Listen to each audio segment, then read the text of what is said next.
Hey guys. Okay, last game was like a shootout at the OK Corral, so I decided to switch from 3-minute to 5-minute for this next one. And I'm playing Monkey Business, who's 25-38. Yikes. I'm nervous about playing this guy. You know why? Let's just look at his history. I don't think he's lost a game so far.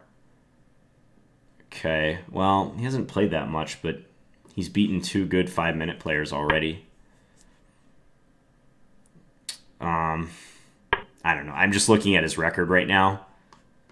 And in 5-minute, he has 9 wins, no losses. 3-minute, he has 6 wins, no losses. Blitz, he has 4 wins, no losses. So, I mean, it just makes you nervous with these new accounts. Like, you always just wonder if it's a cheater, especially when they're anonymous. I've ran into this before.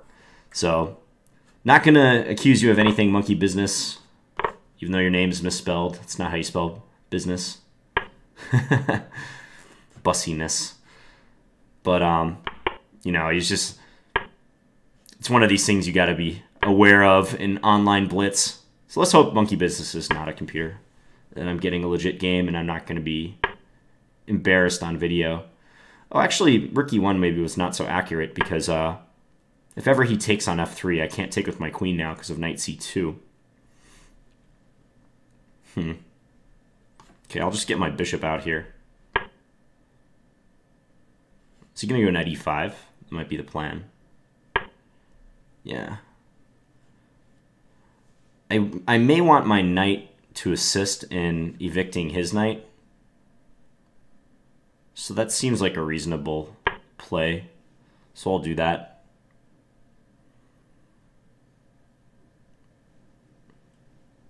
I really hope I don't have to move my bishop back to e2 to break the pin. He beat somebody good, didn't he? Sauerkraut, yeah, Narcissus. Okay. Well, I guess we'll find out how good this guy is. f5. So that's directly trying to take advantage of the pin on this guy. Might have to play bishop e2 now. Yeah, let's do it. I don't like having to play that move, but it seems necessary. If he plays f4, is my bishop like almost trapped? Because if he goes f4, it's not retreating back this way. By the way, I like e3 against the Benko. I think this is a nice controlled line that is decent for me to play. He's now f4 again, though. No, he doesn't do it. He does c4. So that gives me a chance to take if I want. Get my bishop out. But he's coming into d3. That's the point of this. Let's just take here. Take with the rook, and I'll withdraw the bishop to h4 to keep an eye on e7. Check. This is an extremely messy position now. Kind of surprised he did that. Is he going to play g5? Nope, does that. I should probably take. I'm still up a pawn in this position. It's kind of shocking, I know. Queen d4. Queen d4 seems good. I'll give him the f3 pawn. I'd gladly trade my f3 pawn for the pawn on c4. Maybe now rook a3. Ooh, I gotta be careful about my king, though. He's setting up some sneakiness. Rook g5. f4. No, it's no good. Can I bail with my king towards the center? Probably not so good. Queen e4, also not good. Rook e6, maybe. Maybe rook e6. Why not? That just blocks his queen from coming in.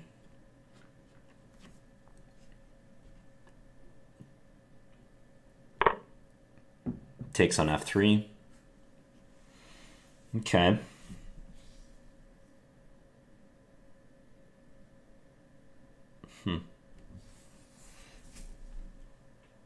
I can take on f6, but he'll have at least a perpetual after that. My rook is really misplaced.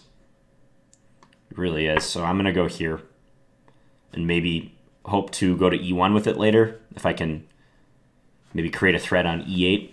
Also, it guards my back rank better.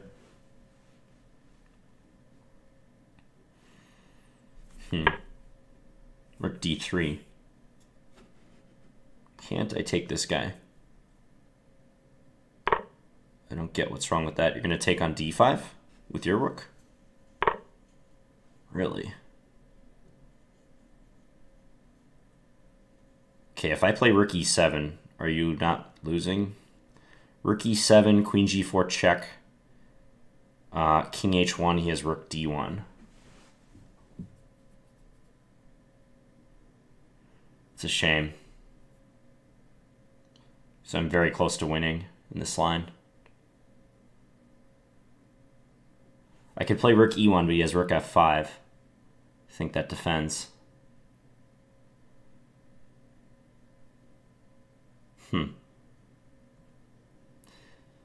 Rook e1, rook f5. Yeah, it just holds for him. Okay, let's go for this. Check. And he's got to go rook d1 now, I think. Because I'm threatening queen g7 mate. He offered a draw already. Check.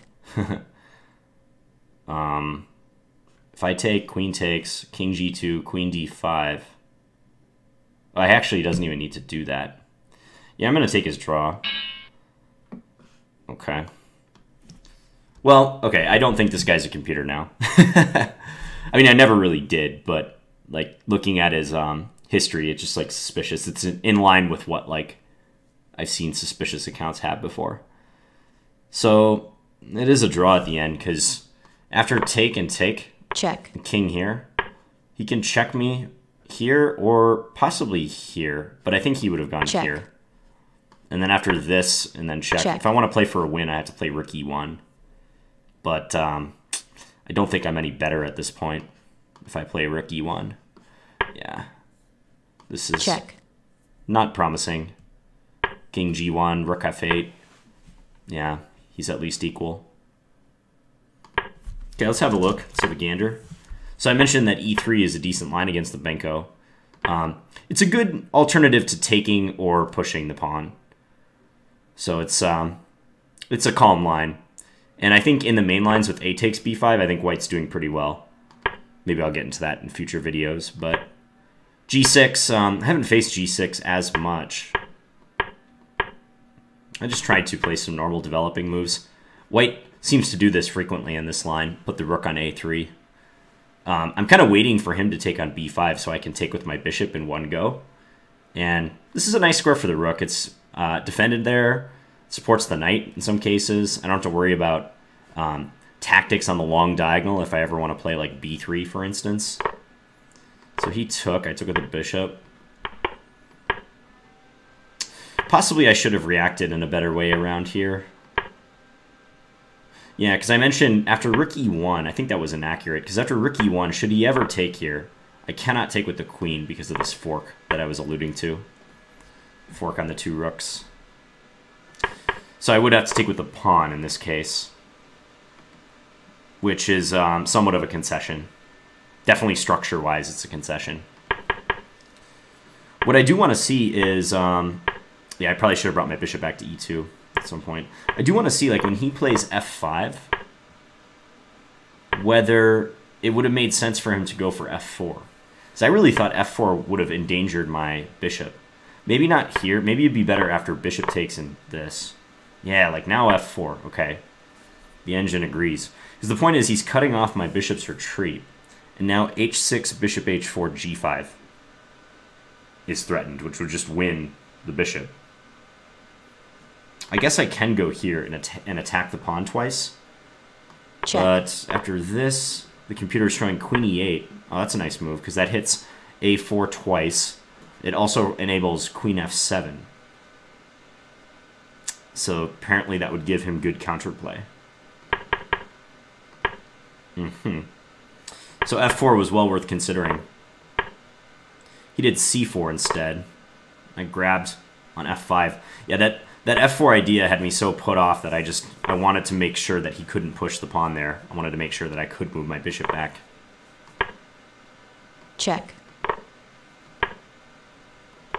I had a feeling something bad was going to happen, but I guess the position never got too out of hand for me. In fact, I think I was probably better coming up. So now the computer thinks he can just pitch the pawn on e7 and go queen a5. Because that attacks d5 twice. So it says, let white go take that, you can win d5. And in fact, if you go into this endgame, it says black is even better despite being down a pawn. Probably because of black's coordination. My pieces are scattered, and probably his bishop is better too. This pawn looks vulnerable on b2. I could see why black would be a lot better here. Instead, he offered me a bishop trade. I thought briefly about declining the bishop trade, but then I thought, why? Why would you do that? Why would you let him keep a great bishop on this diagonal when your bishop's just staring at a pawn that's already defended? So, at that point, it was an easy decision to trade the bishops. This all seems fine. I'm just curious if I had anything. Okay, rook a1 was apparently a good move. I got to get this coordinated. I had to avoid stuff like here. He was threatening to play rook g5, and then wherever my king moves, his queen can get into h3. So I think that's why rook e6 was a necessary move to block the queen from coming in. Okay. Yeah, in this position, rook ae1 was the other move I was debating, but he does have rook f5. And I wasn't sure, especially with the time disadvantage I was under, how much I could get here. Check. If I sack my 2 rooks for his queen, it's probably level. I mean, material-wise, we're completely dead even. I have a queen and pawn against his 2 rooks. And both of our kings are pretty exposed, so I think a draw is by far the most likely result if this happens. So I'm not unsatisfied with my decision to try to force a draw. Check. Or, you know, Check. let him force a draw, however you want to look at it. So if I were to improve in the opening, I think maybe dealing with his knight a6 to b4 plan better. That's where I would focus. Maybe even a move like h3. I wonder if it makes sense to play this prophylactically and try to take away squares from his light square bishop. He can go to f5 in that case, though, and I still have some issues with c2. So I'll have to see. Yeah, maybe bishop e2 right now instead of the lazy move rook e1. Okay, hope you guys enjoyed that monkeying around, and I will be back with one more video today. Thanks for watching, guys.